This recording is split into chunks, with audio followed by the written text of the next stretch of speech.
अस्सलाम वालेकुम स्टूडेंट्स, मैं हूं आपका फिजिक्स टीचर कमर मोहम्मद नबील और आप इस वक्त हैं नबील्स ऑर्बिट में। तो चलिए स्टार्ट करते हैं आज का टॉपिक।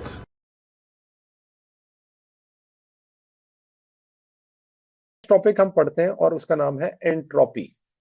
देखिए एंट्रोपी क्या होती है। तो एंट्रोपी एक स्टेट वेरिएबल है जो या हम कह सकते हैं एक थर्मोडायनेमिक वेरिएबल है, जिसका मकसद क्या है। ये एंट्रोपी एक मेजरमेंट है किसकी? मॉलिक्यूलर डिसऑर्डर की, रेंडमनेस ऑफ अ सिस्टम की। तो अगर मैं इसको डिफाइन करूं तो मैं एक तरह से तो ये भी कह सकता हूं इसकी डेफिनेशन के अंदर कि entropy is the measure of molecular molecular disorder molecular disorder और randomness of a system randomness of a system. तो एक तो इसकी ये डेफिनेशन होती है। दूसरा हम इसको इस तरह भी डिफाइन कर सकते हैं कि ये एक थर्मोडायनेमिक क्वांटिटी है, रिप्रेजेंट करती है, representing representing the unavailability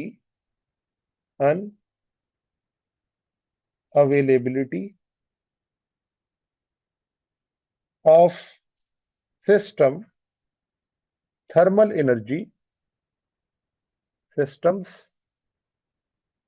thermal energy for conversion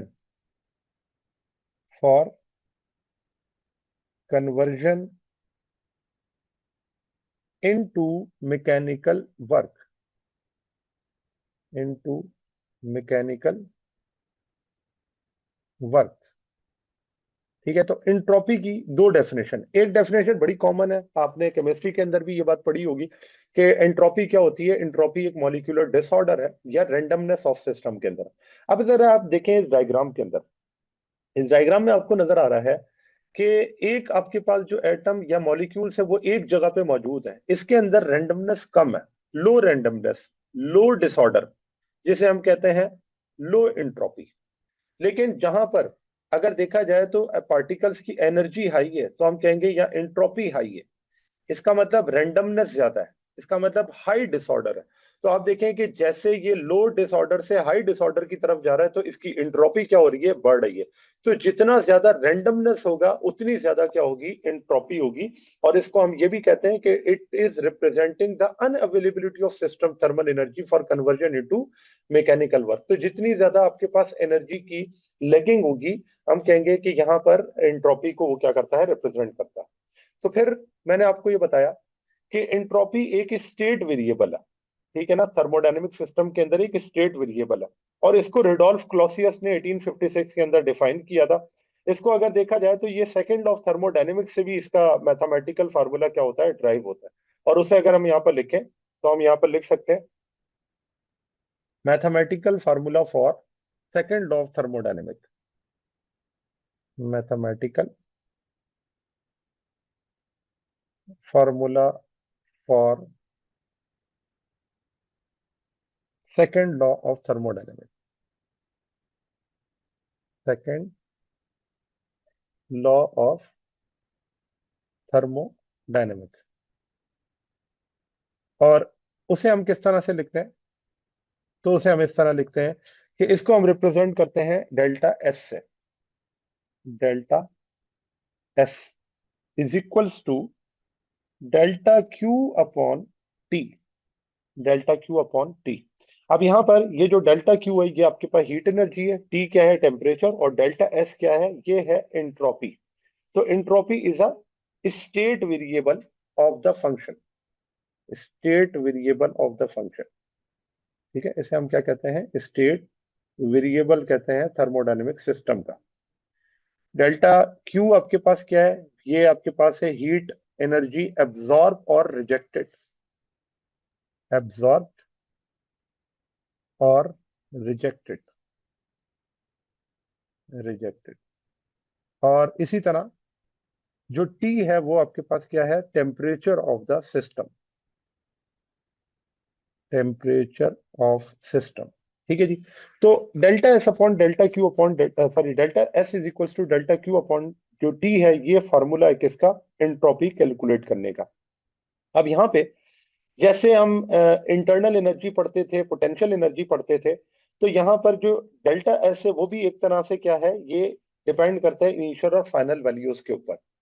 sign convention की अगर बात करें एंट्रोपी की, तो साइन कन्वेंशन के अंदर हम ये पढ़ते हैं कि जो एंट्रोपी होती है उसको आप पॉजिटिव लेते हैं, यानी चेंज इन एंट्रोपी पॉजिटिव होगी।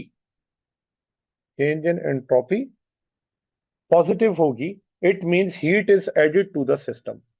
Heat is added to the system.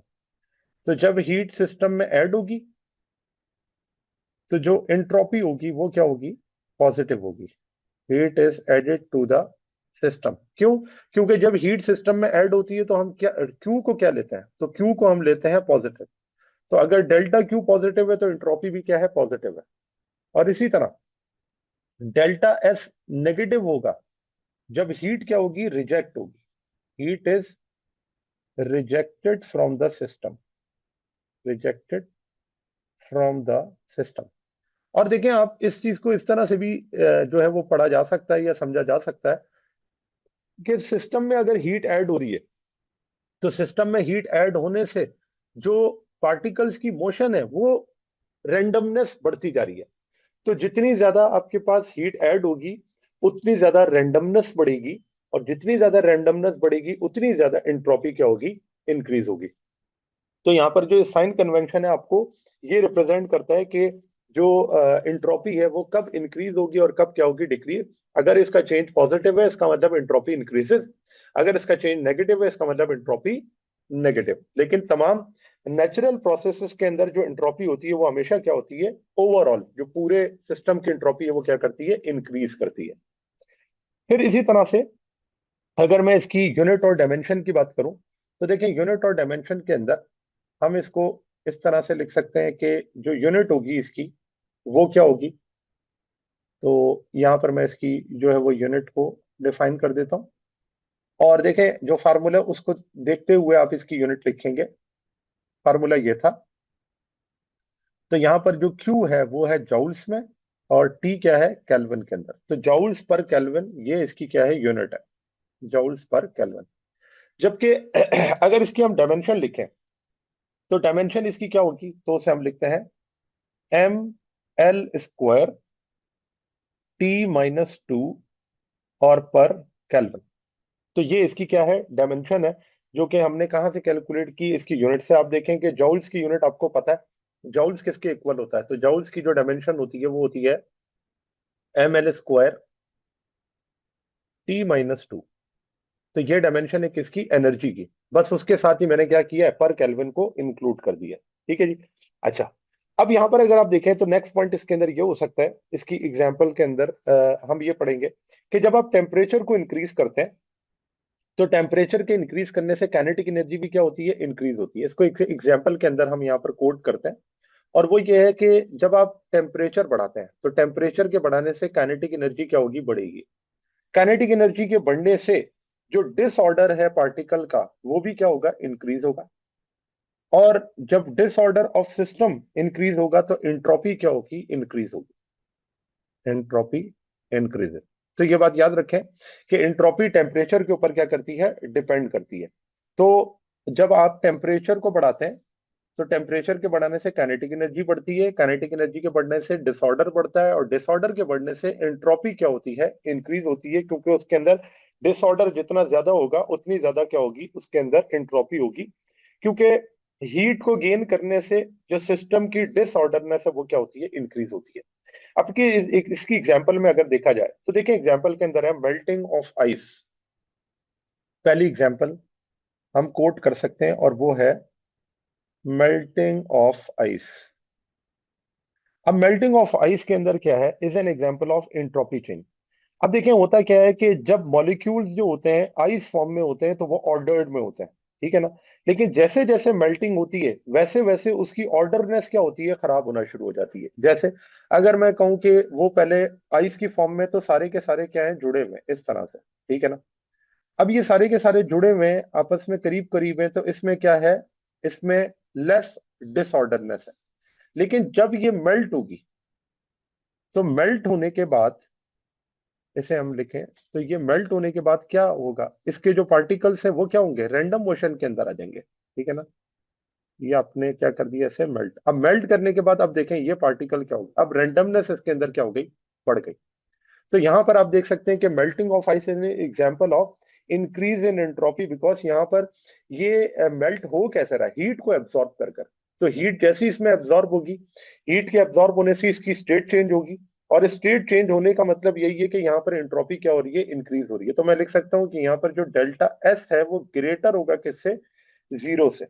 तो यह आ है आइस और ये है वाटर। तो जो वाटर के अंदर मॉलिक्यूल की डिसऑर्डरनेस है वो एज कंपेयर टू आइस क्या है, ज्यादा है। तो हम कहेंगे कि वाटर की जो एंट्रोपी है वो क्या है, एज कंपेयर टू आइस ज्यादा है। इसी तरह दूसरी एग्जांपल जो है वो हम इसके अंदर ले सकते हैं, burning of would. Burning of would, ये क्या है, वुड को बर्न करने के लिए आप क्या करेंगे, हीट प्रोवाइड करेंगे। और मैंने कहा हीट जब सिस्टम में ऐड की जाती है तो एंट्रोपी पॉजिटिव होती है, एंट्रोपी इंक्रीज करेगी। तो जब ये वुड कन्वर्ट होगा ऐश और स्मोक में या गैसेस में, तो इसके अंदर क्या होगा कि एंट्रोपी क्या होगी, इसकी इंक्रीज होगी। तो यहाँ पे burning of would, melting of ice, या हर वो फिनोमेना जिसके अंदर जो डिसऑर्डरनेस है वो बढ़ेगी, उसे हम क्या कहते हैं, एंट्रोपी या चेंज इन एंट्रोपी कहते हैं। फिर आ जाए इसमें डिग्रेडेशन ऑफ एनर्जी। देखिए डिग्रेडेशन ऑफ एनर्जी क्या है कि जो एनर्जी होती है वो हमेशा फ्लो करती है ऐसी डायरेक्शन के अंदर जिस डायरेक्शन के अंदर वो मोर यूजफुल से लेस यूजफुल की तरफ क्या होगी, कन्वर्ट होगी। इसे हम अन अवेलेबिलिटी ऑफ मैकेनिकल एनर्जी भी कहते हैं, ये डिग्रेडेशन ऑफ एनर्जी भी कहलाता है। तो अगर मैं इस चीज के बारे में लिखूं, तो डिग्रेडेशन ऑफ एनर्जी क्या है, तो डिग्रेडेशन ऑफ एनर्जी ये है कि energy is transformed, energy is transformed, transformed from a more useful, from a more useful to a less useful form, useful form, often as waste heat, often as waste heat। अच्छा जी, तो अब क्या हुआ, इसके अंदर आपको ये बताया कि एनर्जी जो है वो ट्रांसफॉर्म होती है हमेशा मोर यूजफुल से लेस यूजफुल की तरफ। तो जितने भी नेचुरल प्रोसेसेस है उसके अंदर इस वजह से एंट्रोपी क्या होती है, इंक्रीज होती है। यहाँ पे अगर इस चीज को हम लिखें तो आप जानते हैं कि जो हाई टेम्परेचर रिजर्वायर होते हैं उसके अंदर एंट्रोपी डिक्रीज होती है, और जो लो टेम्परेचर रिजर्वायर है उसके अंदर एंट्रोपी क्या होती है, इंक्रीज होती है। तो जो नेट चेंज इन एंट्रोपी है वो हमेशा क्या होगा, पॉजिटिव आएगा। तो मैं इस चीज को अगर लिखूं तो मैं यहाँ पर लिख सकता हूँ कि डिक्रीज ऑफ एंट्रोपी, इसे मैं यहाँ पर मेंशन करूं, डिक्रीज ऑफ एंट्रोपी। तो देखें डिग्रेडेशन ऑफ एनर्जी के अंदर हम यहाँ पर लिख सकते हैं कि decrease of entropy, decrease of entropy of H T R, high temperature reservoir. तो वो किसके इक्वल होगा, क्यू अपॉन टी वन के। And increase of entropy of L T R, और वो क्या होगा, क्यू अपॉन टी टू। ठीक है, तो जब आप इसमें नेट चेंज की बात करेंगे, net change in entropy, net change in entropy, तो वो किसके इक्वल होगी, तो उसे हम लिखेंगे Q upon T two minus Q upon T one. तो आप देखें कि जब आप इन दोनों को सब्ट्रैक्ट करेंगे तो इसका जो आंसर होगा वो हमेशा क्या होगा, पॉजिटिव होगा। इसका आंसर हमेशा क्या आएगा, पॉजिटिव। और पॉजिटिव ये रिप्रेजेंट कर रहा है क्योंकि टी वन जो है वो यहाँ पर वो ग्रेटर है किससे, बिकॉज ये क्यों पॉजिटिव आ रहा है, उसका रीजन क्या है, because T1 is greater than T2, so net change जो होगा वो हमेशा क्या होगा, पॉजिटिव होगा। Net change is positive. और वो आपको ये रिप्रेजेंट कर रहा है कि जो हमारे नेचुरल प्रोसेसेस होते हैं उसके अंदर एंट्रोपी जो होती है वो क्या होती है, इंक्रीज होती है। Net entropy increases, net entropy increases. ठीक है जी। तो अगर तो आपके पास जो एनर्जी है वो हमेशा फ्लो करती है मोर यूजफुल से लेस यूजफुल की तरफ, तो इसका मतलब रेंडमनेस जो होती है वो क्या होती है, बढ़ती है। अब इस चीज को अगर सेकंड लॉ ऑफ थर्मोडायनेमिक में देखें, तो according to second law of thermodynamic, जितने भी नेचुरल प्रोसेस हैं, the total entropy of the system and its surrounding always increases leading to degradation of energy. तो मैं यहाँ पर अगर सेकंड लॉ ऑफ थर्मोडायनेमिक को लिखूं, तो मैं यहाँ पर इस चीज को इस तरह डिफाइन कर सकता हूं कि natural in all natural processes in all natural processes, the total entropy of system, entropy of system and its surrounding, and its surrounding always increases, always increases,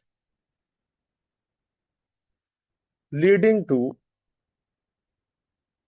degradation of energy, leading to degradation of energy। तो degradation का मतलब मैंने आपको बता दिया ऊपर। और आप देखें कि मैंने आपको ये बात भी बताई थी कि सेकंड लॉ ऑफ थर्मोडायनेमिक की बहुत सारी स्टेटमेंट होती हैं जिससे हम सेकंड लॉ ऑफ थर्मोडायनेमिक को एक्सप्लेन करते हैं। उनमें से एक डेफिनेशन ये भी है कि तमाम नेचुरल प्रोसेसेस के अंदर जो एंट्रोपी, टोटल एंट्रोपी होती है सिस्टम और इट्स सराउंडिंग की, वो हमेशा क्या करती है, इंक्रीज करती है। और ये चीज आपको एक्सप्लेन करती है एनर्जी डिग्रेडेशन के बारे में या डिग्रेडेशन ऑफ एनर्जी के बारे में। क्योंकि आप टेम्परेचर को इंक्रीज करते हैं, काइनेटिक एनर्जी बढ़ती है। काइनेटिक एनर्जी बढ़ती है, मोर डिसऑर्डर सिस्टम होता है। अगर डिसऑर्डर सिस्टम बढ़ेगा तो इसका मतलब एंट्रोपी भी क्या होगी, इंक्रीज होगी। और इसे अगर देखा जाए तो ये एंट्रोपी या टाइम एरो के साथ भी एक्सप्लेन होता है। एरो ऑफ टाइम क्या है कि arrow entropy requires a particular direction for time, जिसे हम एरो टाइम कहते हैं। कि ये हमेशा क्या होगा, एक आइसोलेटेड सिस्टम के अंदर ये हमेशा फॉरवर्ड डायरेक्शन के अंदर जाएगा, जिसमें एंट्रोपी को आप मेजर कर सकते हैं कि वो पहले के मुकाबले में जो है वो क्या थी। इसे हम एरो ऑफ टाइम से भी रिप्रेजेंट करते हैं। अगर इस चीज को भी मैं यहाँ पर एक पॉइंट में मेंशन कर दूं, क्योंकि ये आपके जो है वो करिकुलम के अंदर भी मौजूद है इसी तरह से, तो यहाँ पर हम इसको लिख सकते हैं कि entropy as time arrow, entropy as time arrow. और वो आपके पास क्या है कि जो आपके पास एंट्रोपी होती है, it requires a particular direction for time, it requires a particular direction, particular direction of direction for time, for time। और इसे हम क्या कहते हैं, एरो ऑफ टाइम कहते हैं। इसको हम कहते हैं एरो ऑफ टाइम। और वो क्या होता है कि जब आपके पास टाइम गुजर रहा होता है तो आइसोलेटेड सिस्टम के अंदर जो एंट्रोपी है उसको हम किस तरह से एक्सप्लेन करते हैं। तो एंट्रोपी मेजर करती है कि वो पास्ट के मुकाबले में फ्यूचर के अंदर किस तरह से चेंज हो गई है।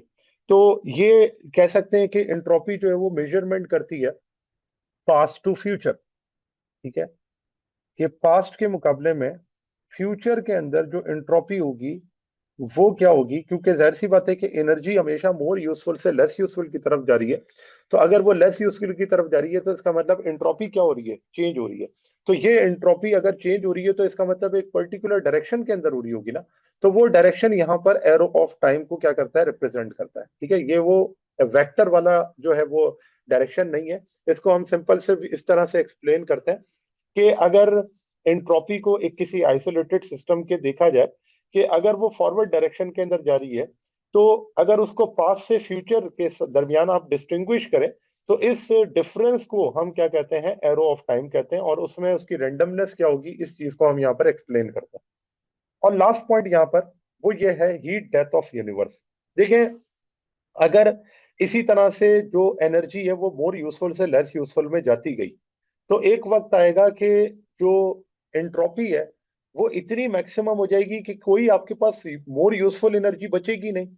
और अगर यूजफुल एनर्जी नहीं बचेगी तो हम कहेंगे कि ये है हीट डेथ ऑफ यूनिवर्स। इस पॉइंट को मैं यहाँ पर लिखूं तो वो ये है कि when, heat death of universe क्या है, when the entropy of the universe, when the entropy of universe will reach will reach at maximum value, will reach at maximum value, तो everything will be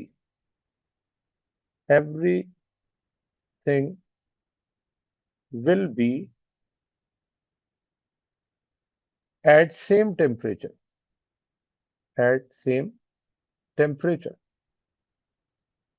ठीक है। तो आप देखें कि जितने भी हमारे केमिकल और बायोलॉजिकल प्रोसेस हैं, वो इस टेम्परेचर पर, जब टेम्परेचर सेम हो जाएगा, तो फिर यहां पर आने के बाद वो सारे के सारे क्या हो जाएंगे, सीज हो जाएंगे। तो हम अगर मैं लिखूं तो ये लिख सकता हूं, ऑल फिजिकल एंड केमिकल और बायोलॉजिकल प्रोसेस भी, all physical, chemical, biological processes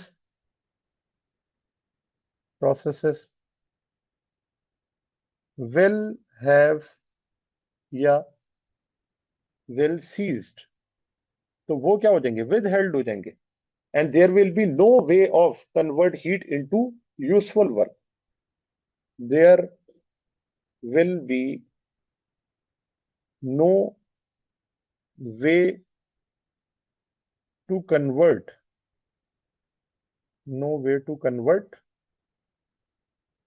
heat into useful